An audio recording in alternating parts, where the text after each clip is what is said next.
My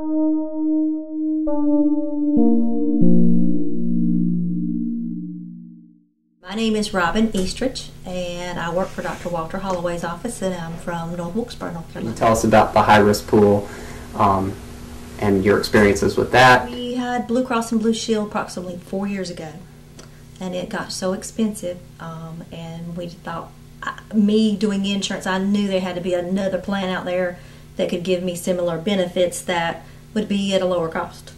So we switched to Covington 1, and I had it probably 8 or 9 months.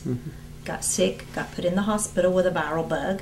It landed into my colon, and make a long story short, they didn't want to pay it because they said it was pre-existing.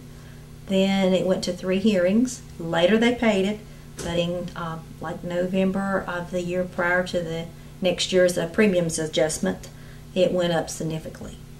It went up, like, I think my part was 42% it went up. $3,500 deductible, and it was right at $900 a month for 2 people. The reason we canceled it is because my husband's work got slow. He's self-employed and does tile work, and we had to cut somewhere. I applied to Blue Cross and Blue Shield again, thinking, okay, well, we'll get a $5,000 deductible, something at least be covered.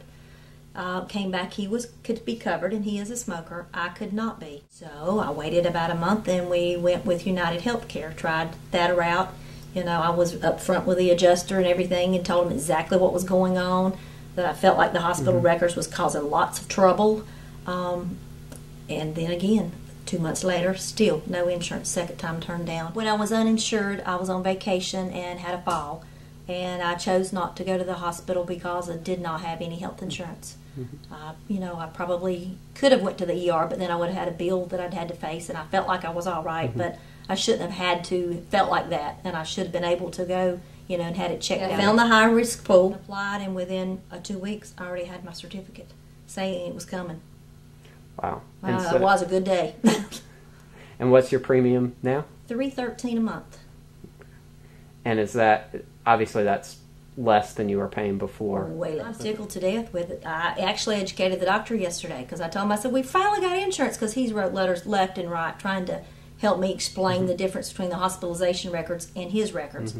And he said, I didn't know about it. Well, what is it? Let me see it. And he took a copy of the photo head there so he could tell about his patients that don't have insurance, that doesn't have Medicaid, you know, that can afford their own health insurance if they can just get it, you know, at a reasonable price. The difference in how it's made me feel, that if I have something pop up versus I'm scared to death I'm going to fall, or scared to death I'm going to come up with, you know, a spell of irritable bowel and I'm going to be stuck. You know, medication's really expensive lots of times, and I've done without and hadn't have anything filled at all that I probably should have been taking the whole time. And I did pay for one prescription, like it was $149 just for 1 month, and then I got it filled the other day, it was $10.